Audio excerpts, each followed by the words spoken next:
Welcome to the Master Passive Income Show. My name is Dustin Heiner, and I'm here to help you get financial independence, quit that JOB, that just over broke job, by investing in real estate so you never, ever have to work a job again. Today, I'm super pumped to bring on somebody who is a real estate investor, and because of the Master Passive Income podcast, he really got the encouragement and has already started investing just from listening to the podcast. He is 20 years old and already has a duplex and is continually investing. Now he's hopefully going to get another duplex under contract really, really soon. I have Connor Kenny on. Hey, Connor, thank you so much for being on the show. Dustin, it's great to be with you, man. I'm looking forward to it. So this is so awesome. So you reached out to me is on Instagram, just saying that how you are currently investing, you listen to the show, and at the same time, you're 20 years old. And just from listening to the podcast, it really gave you the encouragement and the ability to move forward. So I absolutely love it. So tell us a little bit about yourself. I mean, you're 20 years old and you're already investing. It seems like for a lot of people, that'd be like, oh, I'm 20 years old. I can't invest yet. You know, I need to have a lot of money. I need to be older, whatever it might be. So tell us a little bit about you and how you got started in this. So I had those thoughts too, exactly. So, it's kind of like the real estate game is for guys with gray hair, the older people, and it's not. And so I started getting into the real estate game at 18 years old. I played college baseball for a little bit and then decided quickly that wasn't right for me. So I moved, and then I knew going to school really wasn't going to be my thing. And so I actually decided not to go to college, and I started working full time for another real estate investor here. And so for the last 2 years, I've been working for another investor and developer, working on kind of acquisitions, management. Just, it's kind of like getting my feet wet without having to put a bunch of financial into the game. And so that really got me around the industry and kind of around the game, as people would say. And so I just started listening to Master Passive Income, listening to a lot of Bigger Pockets, just a lot of the real estate podcast. And it just kind of was my call to action. And I was actually going to try to house hack where you live in one side and rent out the other, but I actually make more cash flow per month just renting out both sides. So that's kind of where I am. I'm out of College Station, Texas. So I love how you, just like we're all taught to go to college. That's like literally the path of every single person is taught. And in that, you started realizing it's not necessarily the right path for everybody. In fact, my kids most likely won't go to college unless they want to be a doctor, a lawyer, something that is, you need that advanced degree. But most people, we don't really need it. In fact, you'll be getting into lots and lots of debt. But I love the path that you did take. So everybody listen to this.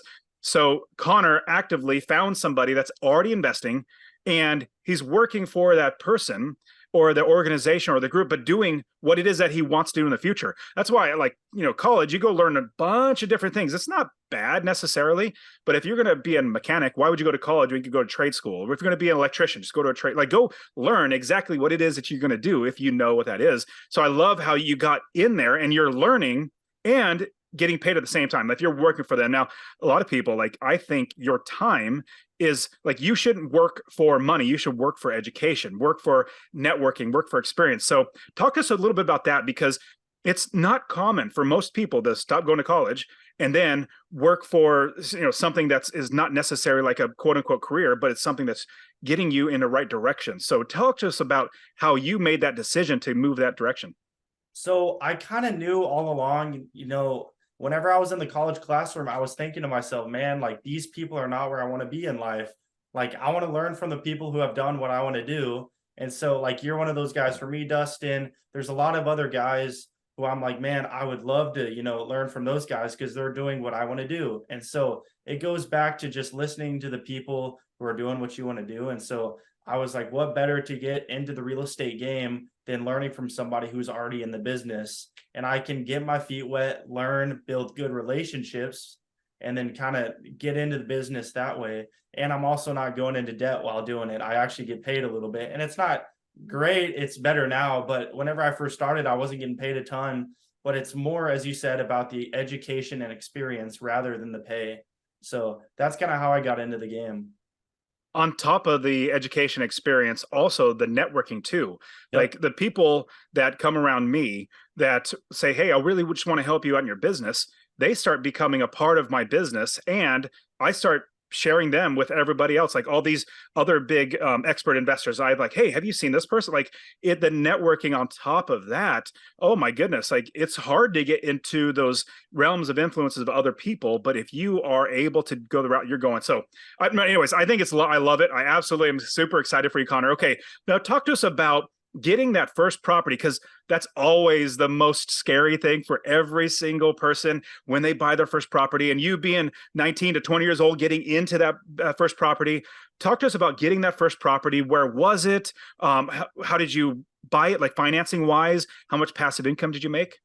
So it's kind of a crazy story. So there was a fourplex that I wanted to buy, and it was I got it under contract, but everyone kind of says, oh, you can use this cool 3.5% FHA loan, owner occupant, which is a great debt source. It's awesome. But the problem is, whenever I was 19, 20, I can't qualify for that. And so I knew there was another way, there had to be another way to buy a property. And so I actually ended up wholesaling that deal, and I found another duplex off market that was seller financed. And so I listened to a bunch of podcasts about seller financing, and I heard about this kid on Bigger Pockets buying apartments with seller financing. So I was like, man, I could do that. And he's a couple years older than me. And so I took the money that I made from the wholesale fee and used that as my down payment for the seller financed duplex.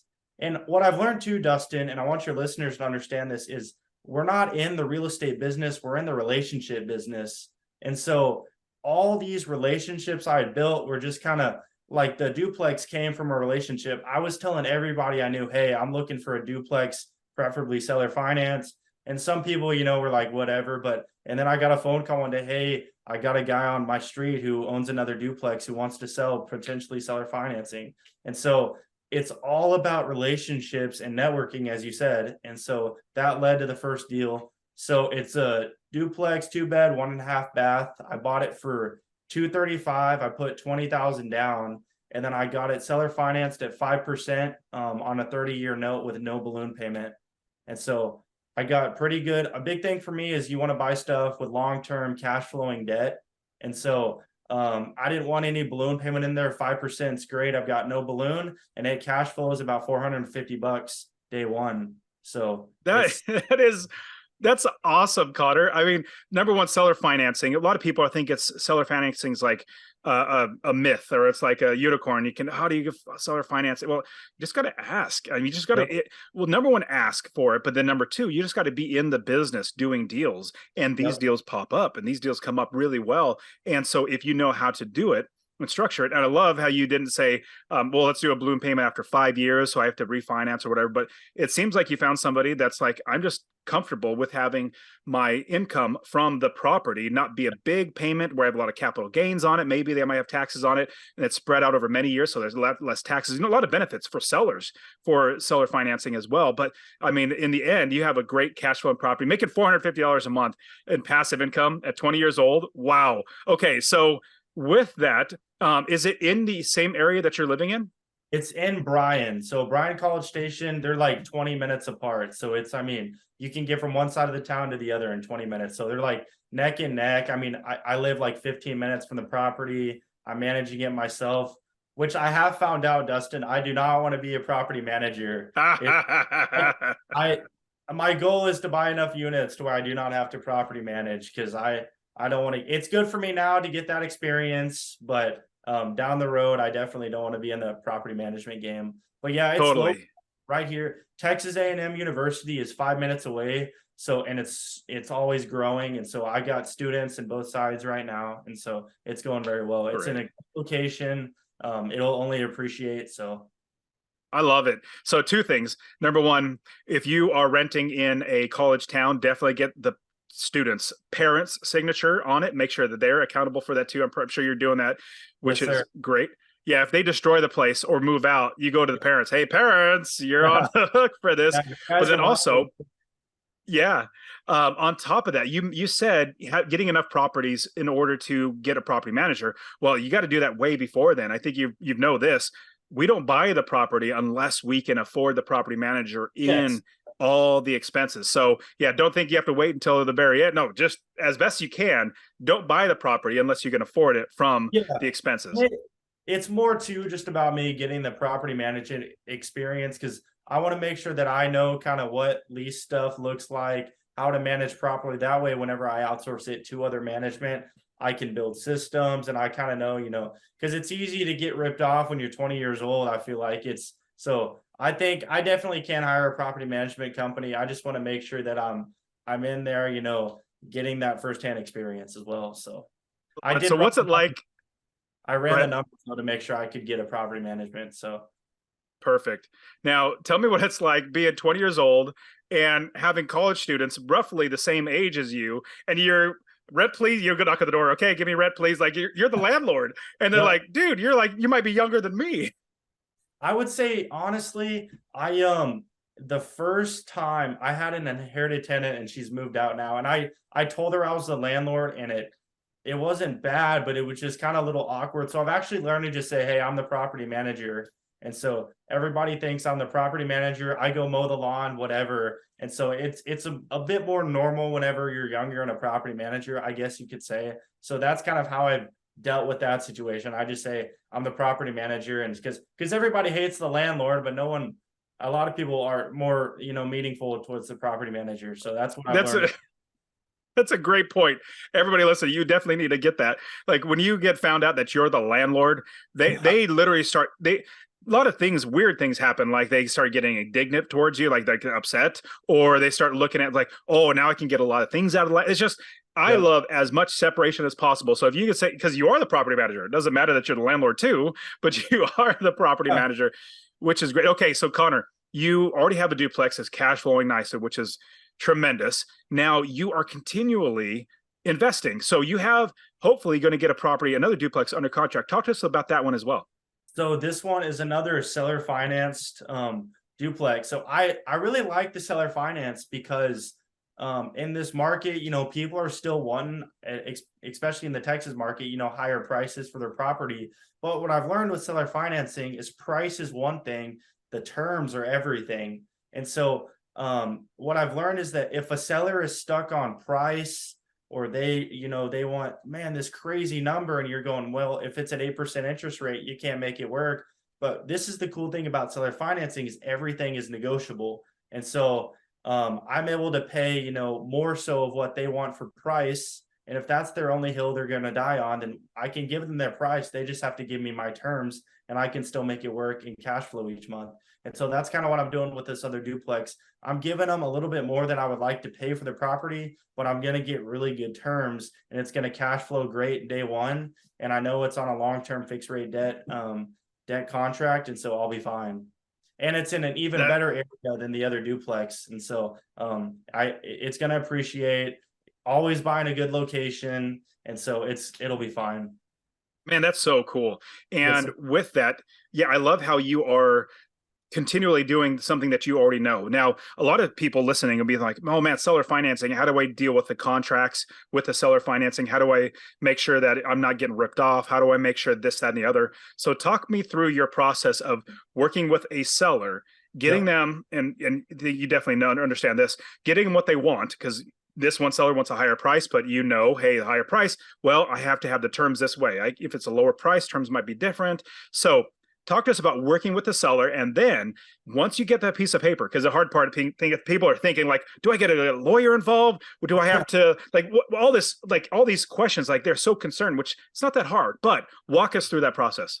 Yeah. So, and one thing to remember too is you're not building, these real estate transactions, you're building relationships. And so with these sellers, what's cool about seller financing is you're not, it's not just, oh, we'll see them at closing day and then you'll never see them again. You're paying them every month or depending on how you structure the deal, you're paying them for it. I mean, with my first deal, it'll be 30 years, but with this other one, it may be a little shorter, just depends.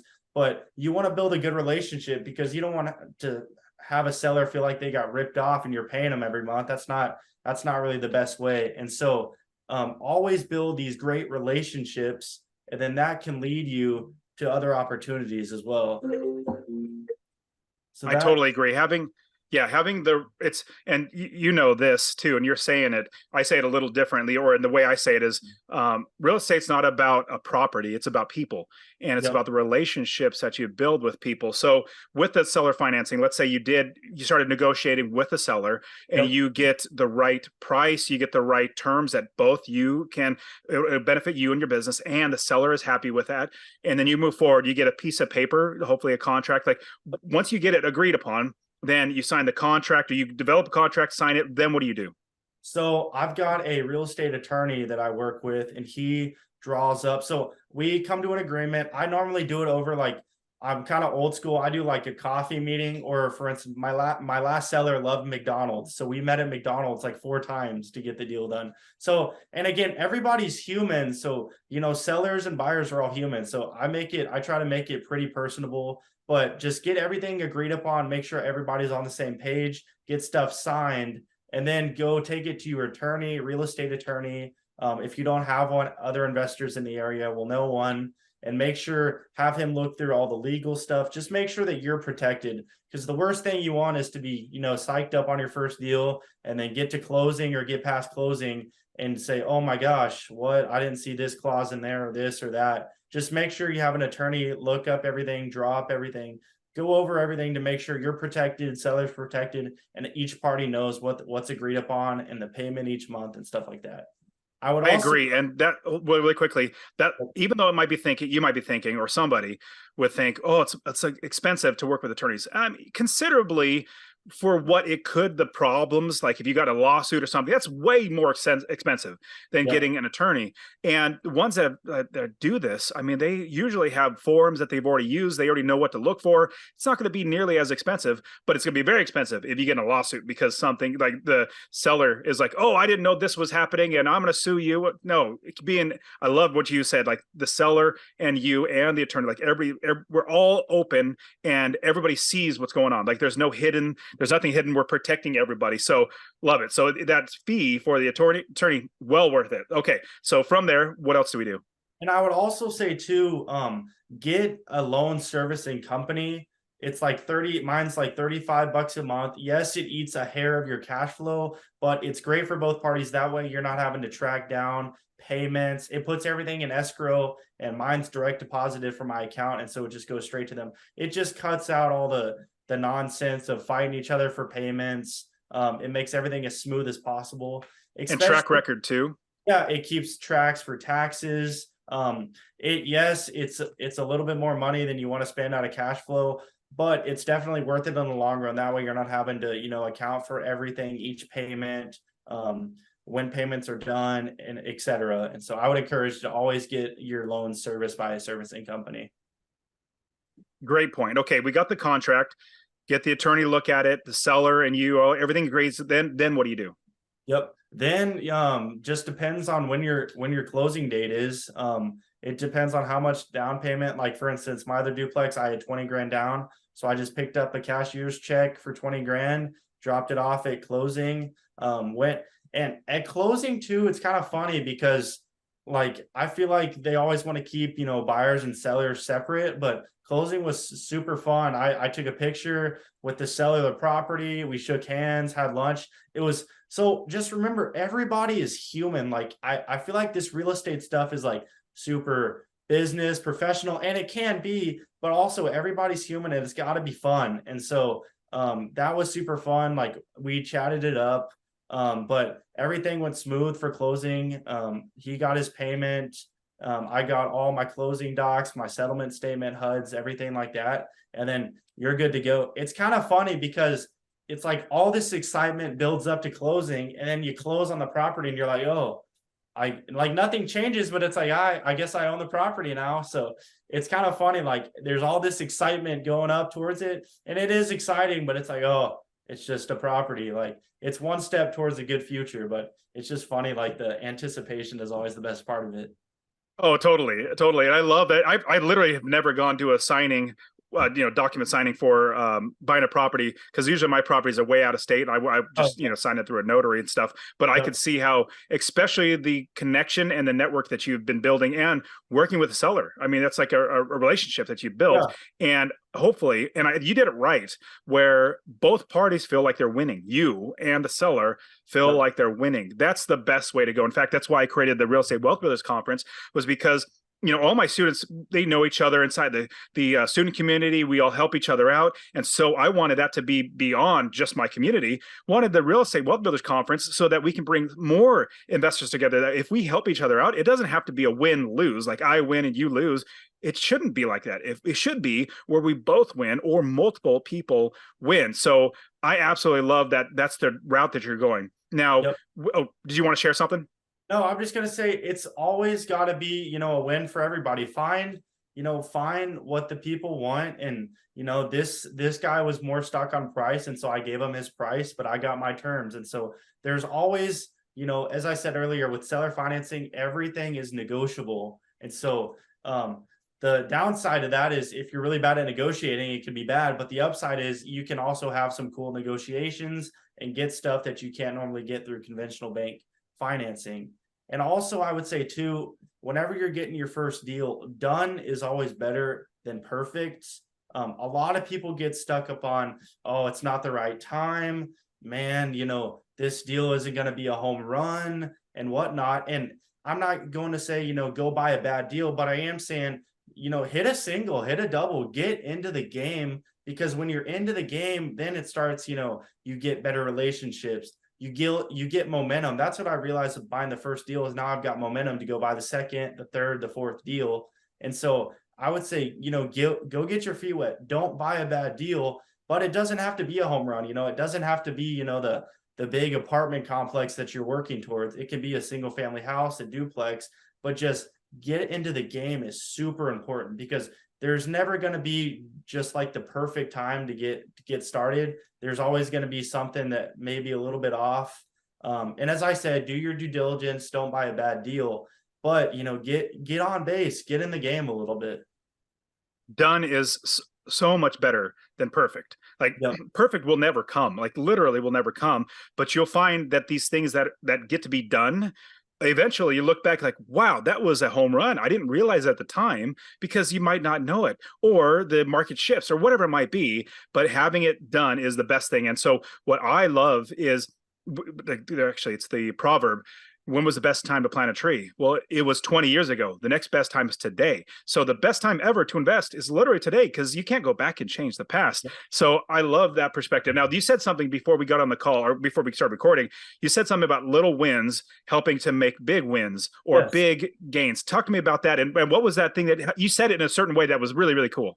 So it's just, small steps and small action leads to big success. And so it's taking, small action each day. So it's, it can be, I'm going to go, I mean, it just depends on what your goals are. But if it's, I'm going to make 5 calls a day, or I'm going to reach out to 5 realtors, letting them know what I'm looking for, or I'm going to go meet with 5 people who own real estate in my, town or city, and just learn how they built their real estate business. Just small action is super underrated. I see a lot of people saying, "Oh, I made 100 calls last Monday and I didn't get anything."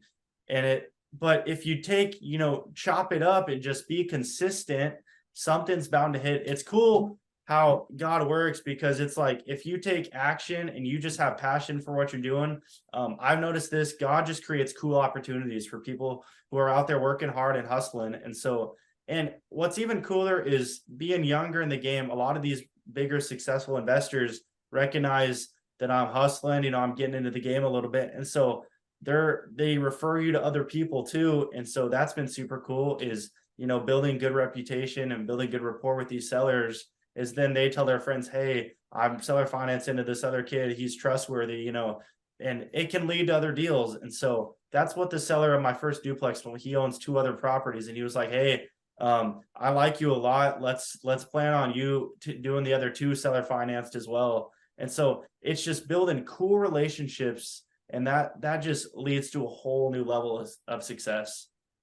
Love it. You're 100% right. And with working with somebody, like anybody, and you're being a genuine person to the other person. Like you're just trying to help the person out. It comes back. Like I found the more people that I serve in my life, the better my life gets and the better everybody else's life gets. And it's just so much more rewarding and fulfilling when somebody else looks at you and said, well, thank you. I am gotten what I wanted because of you. It's so tremendous. And on top of that, I love how you have kept that bridge. Like it's not like that's just one and done, and or like I just want to get my hands as far away as possible, because you did it right.